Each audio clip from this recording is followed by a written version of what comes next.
Dan kerajaan itu adalah disebabkan untuk mengambil kira kepentingan awam. Jadi jangan kita buat panik ataupun jangan kita timbulkan panik dengan mengadakan undian poll dan sebagainya sama ada wajar diteruskan ataupun tidak, kerana ia hanya membawa lebih banyak mudarat berbanding manfaat.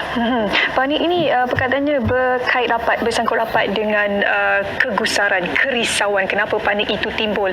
Selain daripada kerisauan berkenaan tempoh Perintah Kawal Pergerakan ini, ada satu lagi kerisauan lain masyarakat Malaysia yang berada di rumah yang tidak perlu keluar ke tempat lain adalah berkenaan keganasan rumah tangga. Dan difahamkan talian kasih setakat ini 15999, trafik panggilannya semakin meningkat sepanjang tempoh Perintah Kawal Pergerakan ini. Jadi kita ingin berkongsi kepada anda dan juga memberikan sedikit perbincangan dan juga kupasan berkenaan isu dan juga permasalahan yang sedang dihadapi oleh masyarakat Malaysia sekarang ini. Jadi dua tetamu di studio kami bawakan, kedua-duanya wakil daripada wanita, daripada kaum hawa.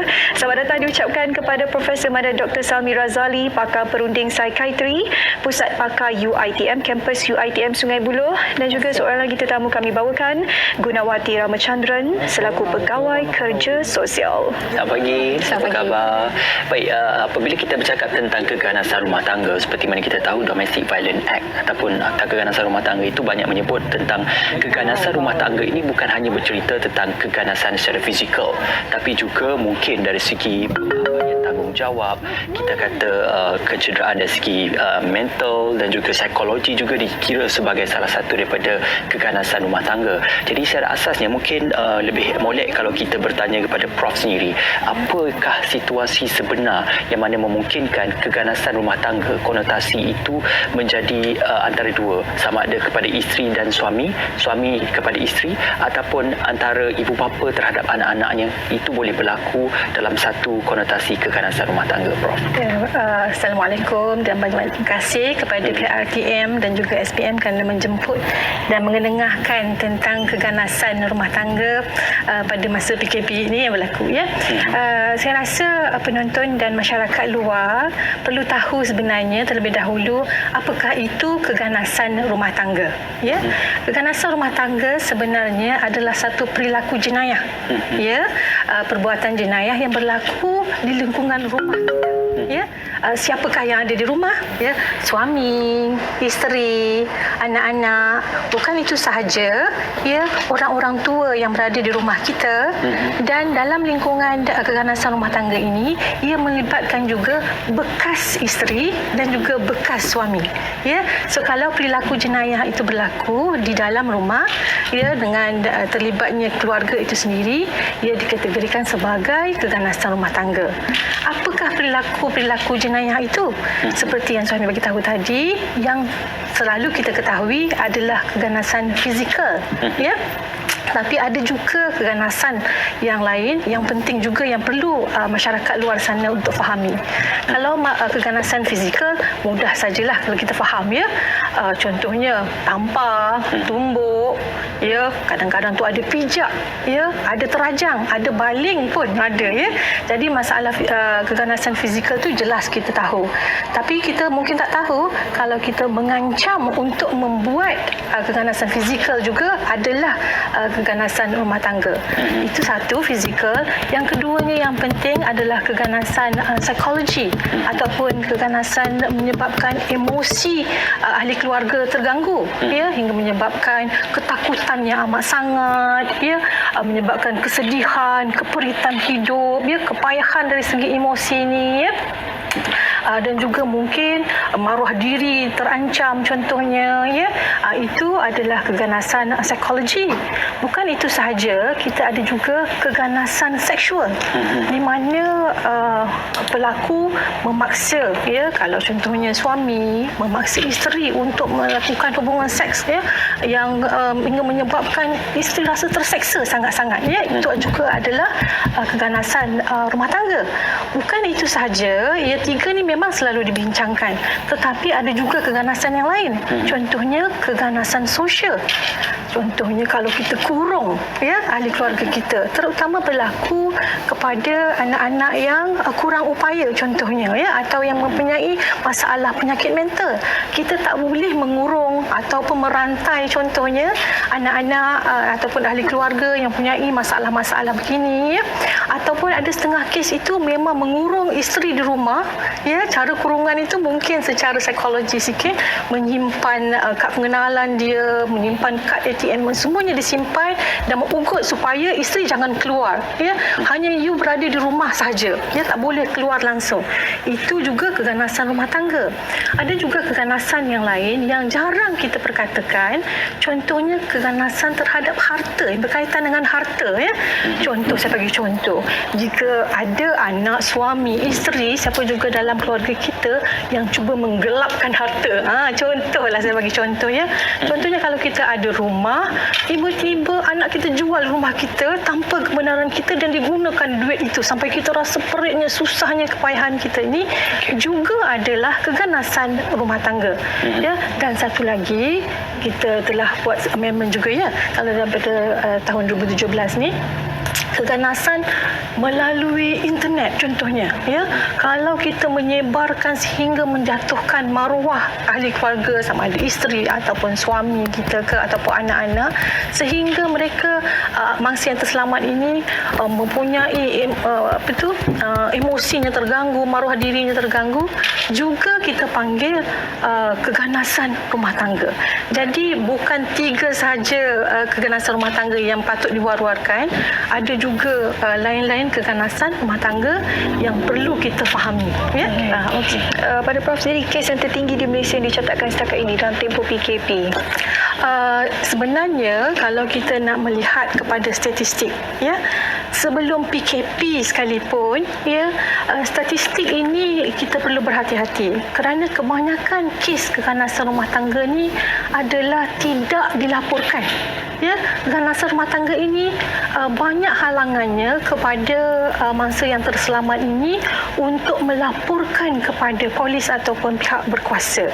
Jadi kes-kes yang kita dapat sebelum PKP pun adalah kes-kes yang kalau kita kata underreported so kes-kes sebelum ini mungkin sebelum PKP mungkin lebih kurang 10 tahun lepas 2,000 ke 3,000 tapi selepas baru dalam 2018, 2019 dia telah naik kepada lebih kurang 4,000 ke 5,000 lebih kes-kes keganasan rumah tangga. Tapi dalam waktu PKP ini kita tak boleh nak beri statistik sebab itu kita perlu tahu nombor ataupun kes yang telah dilaporkan. Kita jangkakan kes-kes ini semakin meningkat kerana pelaku jenayah ini atau perbuatan keganasan rumah tangga ini dah berhadapan dengan mangsa yang terselamat ni, kalau kita panggil survivors sepanjang hari. Kita duduk di rumah, saya bagi contoh, kalau suami itulah pelaku yang cuba untuk memukul isteri ni, kita dah berhadapan dengan pelaku ini sepanjang hari jadi kita jangkakan kes-kes keganasan rumah tangga ni pada waktu PKP ni mungkin meningkat Kalau kita tengok bukan di Malaysia, di negara luar memang telah war-warkan, dikongsikan bahawa kes-kes keganasan rumah tangga ini kita lihat telah banyak meningkat. Okey. Bagi Cik Gunawati sendiri, banyak terlibat menguruskan pertubuhan pertolongan wanita dan juga kerja-kerja sosial yang disebutkan itu juga. Apa antara aduan-aduan ataupun bantuan-bantuan yang selalunya digerakkan oleh pertubuhan pertolongan wanita untuk membantu golongan yang terjejas dalam kita kata tragedi ataupun situasi keganasan rumah tangga ni, Cik Guna? Okey, kebanyakan aduan yang kita terima adalah keganasan fizikal sebab kita rasa daripada pemerhatian kita selalunya pembantu tersebut akan cuba mendapatkan bantuan apabila situasi ketegangan dah sampai satu tahap yang mereka tidak boleh tahan lagi. So masa tersebutlah mereka akan cuba meminta bantuan. Tetapi kita juga selalunya mendidik seseorang mangsa yang menghubungi kita apa jenis-jenis keganasan yang mereka boleh mengalami dan juga apa hak-hak mereka. Dalam krisis ini, daripada kita ada statistik kita tersendiri dalam pertubuhan kita.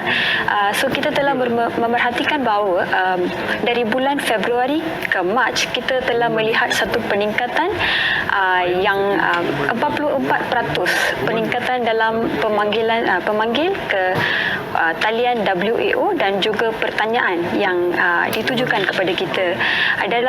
Kalau kita membandingkan yang ini dengan bulan Mac sendiri, sebelum PKP dan juga selepas PKP dikuatkuasakan, kita telah melihat satu peningkatan yang mendadak juga, iaitu 14%. So kita rasa dalam musim ini memang ramai yang mengalami keganasan dari segi fizikal dan juga emosi. Prof, baru-baru ini ada berita harian mengeluarkan satu kenyataan artikel bahawa jangkaan kes penceraian akan meningkat selepas habisnya tempoh PKP, selepas usainya wabak pandemik COVID-19 ini. Ini sedang berlaku di China. Difahamkan kes penceraian di China semakin meningkat selepas tempoh lockdown mereka ditarik balik oleh pihak kerajaan. Jadi bagaimana dengan Malaysia, Prof, melihat, sebab kita punya keadaan culture kita mungkin sikit berbeza daripada China, pemahaman kita juga mungkin sikit berbeza, ditambah pula dengan keadaan agama kita sebagai umat Islam mungkin sedikit berbeza daripada mereka yang berada di China. Jadi pandangan Prof sendiri berada dalam situasi ini, sentiasa dekat dengan mereka, adakah Prof bersetuju dengan berita yang dikeluarkan bahawa ramalan kes perceraian akan lebih tinggi selepas pandemik ini berakhir? Kalau kita nak ramal sama ada penceraian banyak berlaku atau tidak selepas PKP itu, kita kena analisa betul-betul lah. Cumanya bila kita berkata pasal penceraian, dia bukan sahaja disebabkan oleh interaksi kita di rumah, dia banyak lagi faktor-faktor yang terlibat kenapa penceraian itu berlaku. Jadi kalau kita nak ramalkan tu, kita perlu lihat berbagai faktor. Seperti yang kita tahu, kalau duduk di rumah itu, kalau kita tidak pandai berkomunikasi di antara suami dengan isteri, kita tidak tahu berkomunikasi atau mempunyai parenting keibubapaan, kita panggil kemahiran keibubapaan yang baik, juga akan menyebabkan tension yang ketara di rumah, antara anak-anak, antara suami isteri, itu akan berlaku. Kalau kita lihat mungkin SPM, RTM dan banyak lagi siaran mewar-warkan supaya kita buat perancangan betul-betul di rumah, kita adakan aktiviti kekeluargaan untuk Muslim contohnya. Pada sekarang ni, hari ini hari Nisfu Syakban, bagus kalau kita kita memeriahkan lagi rumah kita dengan aktiviti keagamaan untuk memperkukuhkan lagi kita punya kekeluargaan itu. Jadi kalau kita dah boleh berbalik kepada mengukuhkan kekeluargaan di rumah, mungkin penceraian pun berkurang. Jadi apa tindakan kita pada waktu PKP itu adalah amat penting lah. Kebiasaannya Cik Gunawati, apabila seseorang itu memerlukan pertolongan dari segi mungkin sedikit bantuan daripada Pertubuhan Pertolongan Wanita, itu sudah tentu mereka berada dalam satu keadaan yang terdesak, ataupun mereka sudah tiada lagi hala tuju ataupun kita kata medium untuk mendapatkan bantuan, dan sudah sepatutnya mereka akan memanggil untuk mendapatkan pertolongan. Jadi apakah dalam hal ini sumbangan dan juga bantuan yang diberikan itu adalah untuk mengeluarkan mereka dari masalah atau untuk membantu mereka menghadapi masalah tersebut? Okey, daripada perspektif pertubuhan kami akan akan menumpukan perhatian kepada kehendak pemandiri ataupun mangsa terselamat sendiri.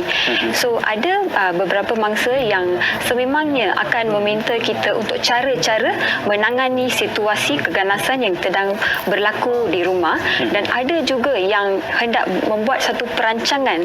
Perancangan itu mungkin untuk jangka masa yang pendek, seperti untuk mendapatkan perlindungan, ataupun jangka masa yang panjang seperti mendapatkan penceraian ataupun keluar daripada situasi tersebut.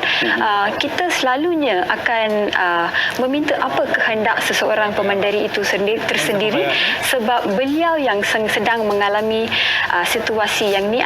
Situasi ini memang unik sebab orang yang membuat kecederaan tersebut kepada kita ialah orang yang kita sayangi.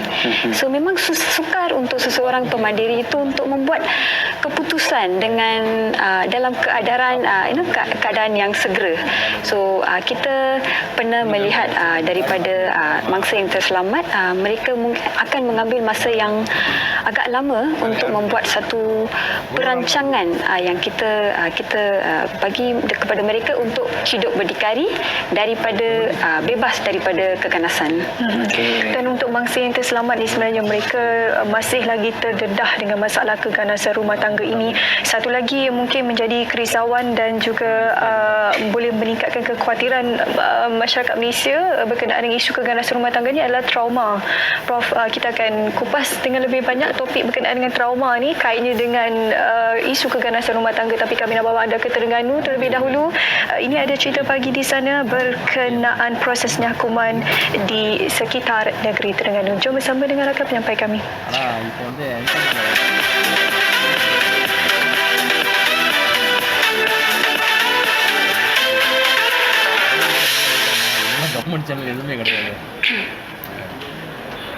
Terima kasih Ismail dan Suhaida di Angkasa Pria.